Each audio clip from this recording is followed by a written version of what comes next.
আসসালামু আলাইকুম এভরিওয়ান, আশা করছি সবাই ভালো আছেন। আলহামদুলিল্লাহ আমিও ভালো আছি। চতুর্থ শ্রেণীর শিক্ষার্থীদের জন্য 2026 সালের নতুন বইয়ের বাবিপ অর্থাৎ বাংলাদেশ ও বিশ্ব পরিচয় এর প্রথম অধ্যায়ের অনুশীলনী সমাধান নিয়ে এসেছি। তো চলুন দেখে নেওয়া যাক। প্রথমে আছে সঠিক উত্তর। ক, নিচের কোনটি পরিবেশকে সতেজ ও আরামদায়ক করে? গাছপালা। এখানে বইতে 4টি অপশন দেওয়া ছিল, আমি সংক্ষেপে একদম সঠিক উত্তর যেটি সেটি লিখে নিয়েছি, তাহলে ভিডিও বড় হয়ে যায়। 2, বায়ু দূষণের কারণ কোনটি? নগরায়ন। এরপরে খননে আছে শূন্যস্থান পূরণ। প্রাকৃতিক জ্বালানির মজুদ ড্যাশ নয়। প্রাকৃতিক জ্বালানির মজুদ অফুরন্ত নয়। 2, পাহাড় ও গাছ কাটার ফলে ড্যাশ হয়? ভূমিধস হয়। 3, মাটি ছাঁকনির মতো কাজ করে বৃষ্টির পানিকে ড্যাশ করে? বিশুদ্ধ করে।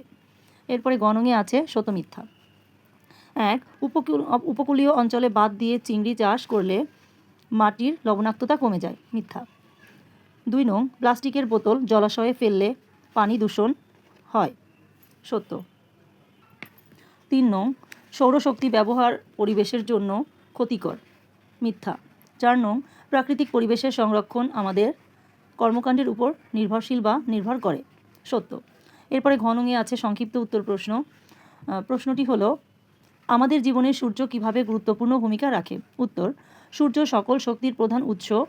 সূর্যের আলো ও তাপ ছাড়া পৃথিবীতে জীবন সম্ভব নয় বা সম্ভব হতো না। সূর্যের আলোতে সবুজ উদ্ভিদ খাদ্য তৈরি করে এবং সেই খাদ্যের উপর মানুষ ও প্রাণী নির্ভর করে। আমরা সৌরশক্তি ব্যবহার করে বিদ্যুৎ উৎপাদন করি এবং বিভিন্ন কাজে লাগাই। 2 নং প্রশ্ন হলো, মাটি দূষণের 3টি কারণ লিখো। উত্তর, মাটি দূষণের 3টি প্রধান কারণ হলো কৃষিকাজে অতিরিক্ত কীটনাশক ব্যবহার করা, খ নং, যেখানে সেখানে পলিথিন ও প্লাস্টিকের জিনিসপত্র ফেলা, গ নং, ইট তৈরির জন্য মাটি কেটে নেওয়া বা মাটির উর্বরতা নষ্ট করা। 3 নং প্রশ্ন, বন ধ্বংসের 3টি কারণ লিখো। উত্তর, জনসংখ্যা বৃদ্ধির ফলে বিভিন্ন কারণে বন ধ্বংস হচ্ছে, যেমন ক, অতিরিক্ত ঘরবাড়ি ও বাসস্থান তৈরির জন্য গাছ কাটা, খ, আসবাবপত্র তৈরির উপকরণের জন্য বন উজাড় করা, গ, রান্নার কাজে জ্বালানি হিসেবে ব্যবহারের জন্য নির্বিচারে গাছ কাটা। 4, আমাদের অর্থনীতিতে পানি সম্পদের 3টি গুরুত্ব লিখো। উত্তর, বাংলাদেশের অর্থনীতিতে পানি সম্পদের 3টি গুরুত্ব হলো, ক, মৎস্য চাষ, নদীনালা ও হাওর বাওর থেকে প্রচুর মাছ পাওয়া যায় যা বিক্রি করে অনেকে জীবিকা নির্বাহ করে। খ, পরিবহন, নৌকা বা লঞ্চ চালিয়ে মানুষ পণ্য ও যাত্রী পরিবহন করে অর্থ উপার্জন করে। গ, কৃষিকাজ, ফসল ফলানোর জন্য সেচ কাজে পানি অপরিহার্য, যা আমাদের কৃষিভিত্তিক অর্থনীতিকে সচল রাখে।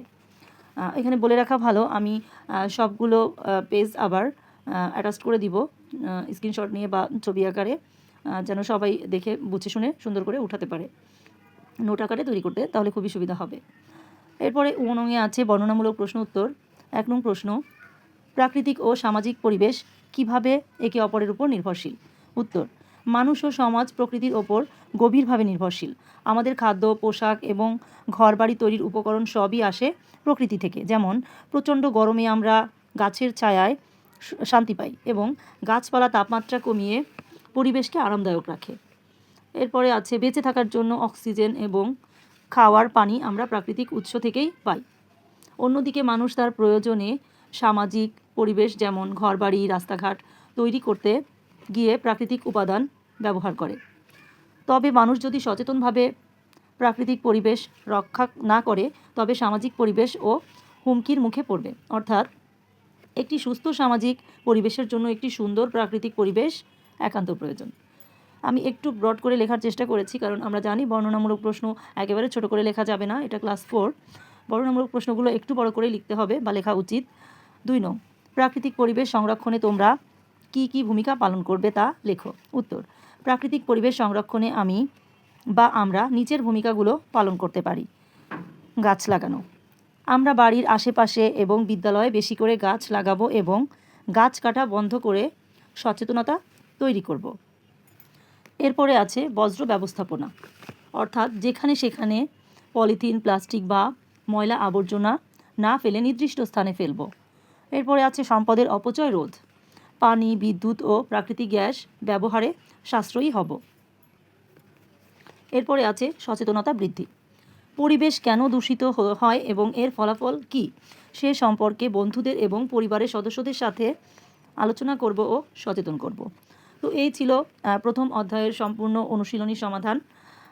সুন্দরভাবে দেওয়ার চেষ্টা করেছি, আশা করছি সবার উপকারে আসবে।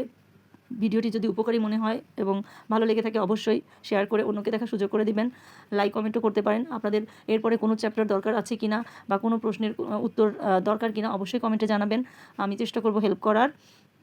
আপনারা চাইলে আমার ইউটিউব চ্যানেল RS এডুকেশনে গিয়ে ঘুরে আসতে পারেন, ওখানেও ভিডিওগুলো দেওয়া থাকবে। অবশ্যই সাবস্ক্রাইব করার অনুরোধ রইল। এতক্ষণ সাথে থাকার জন্য অসংখ্য ধন্যবাদ। ইনশাআল্লাহ সামনে আরও কোনো একটা অধ্যায়ের সমাধান নিয়ে হাজির হয়ে যাব। সবার জন্য অনেক অনেক দোয়া ও শুভকামনা রইল। আমার জন্য সবাই দোয়া করবেন।